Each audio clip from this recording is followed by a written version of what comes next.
राजकारणात एक जुनी म्हण आहे, ज्याला भीती नसते तो शांत असतो आणि ज्याला भीती असते तो सतत बोलत राहतो. आपण लहानपणी मित्रांसोबत ट्रिपला गेलोय ना.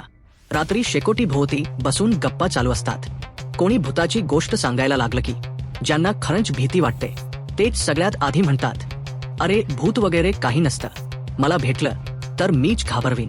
हीच अवस्था आज महाराष्ट्राच्या राजकारणात दिसते. नमस्कार, मी सूरज आणि तुम्ही पाहत आहात महाराष्ट्र 360. आज आपण बोलणार आहोत, 2 ठाकरे एकत्र आल्यानंतर कोण अस्वस्थ आहे, सत्विधान कोण करतंय आणि का, आणि इतिहास पुन्हा रिपीट होणार का. राज ठाकरे आणि उद्धव ठाकरे जवळपास 20 वर्षांनंतर एकत्र आले. युती जाहीर झाली आणि त्यानंतर काय घडलं आम्हाला काही फरक पडत नाही. युती टिकणार नाही, हे शेवटचं राजकारण आहे, अशी विधानं अचानक वाढू लागली. मुख्यमंत्री म्हणतात, याचा आम्हाला काहीच परिणाम होणार नाही.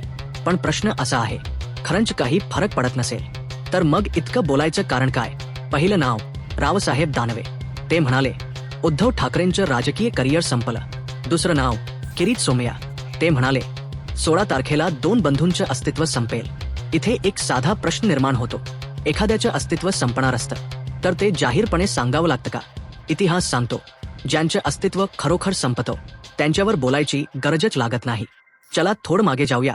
2012 त्या काळात बाळासाहेब ठाकरे अत्यंत आजारी होते. भावनिक आवाहन केलं होतं. शिवसेना संपल्यात जमा असल्याचं वातावरण होतं.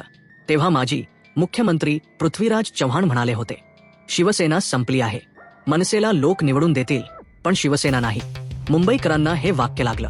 निकाल काय लागला. 2012 मुंबई महापालिका, शिवसेना 72 जागा, काँग्रेस 52 जागा. म्हणजे बोलणाऱ्यांचा डाव त्यांच्यावरच उलटला. आज काय चित्र आहे, बाळासाहेब नाहीत पण त्यांचा वारसा आहे. 2 भाऊ एकत्र आलेत, कटुता बाजूला ठेवलीये आणि हे सगळं सत्तेसाठी नाही, इगोसाठी नाही, तर मुंबईसाठी आहे.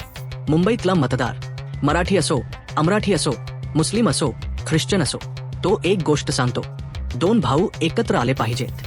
कारण यामागे भावनिक इतिहास आहे, फक्त राजकारण नाही.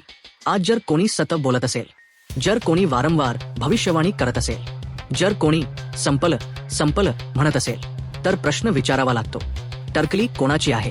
कारण शांत आत्मविश्वास बोलत नाही, घाबरलेली सत्ता बोलते. आणि आज जी वक्तव्य सुरू आहेत ती युतीला नाही तर बोलणाऱ्यांनाच जड जाणार, असं राजकीय अभ्यासक सांगतात. 2012 मध्ये शिवसेना संपली म्हणणं उलटलं. 2025 मध्ये 2 ठाकरे संपतील म्हणणं उलटणार का, हे उत्तर आज नाही पण निवडणूक देईल. एक गोष्ट मात्र नक्की, हा लढा सत्तेचा नाही, हा लढा अस्तित्वाचा आहे. आणि मुंबईकर भावनेनं निर्णय घेतो. तुमचं मत काय. 2 ठाकरे एकत्र येणं गेम चेंजर ठरेल का, अशी विधानं करणं फायदेशीर ठरेल का, इतिहास पुन्हा रिपीट होईल का. कमेंटमध्ये स्पष्टपणे सांगा. व्हिडिओ आवडला असेल तर लाईक करा, शेअर करा आणि महाराष्ट्र 360 ला सबस्क्राईब करा. मी सूरज. पुन्हा भेटूया अशाच थेट निर्भीड विश्लेषणात. जय महाराष्ट्र.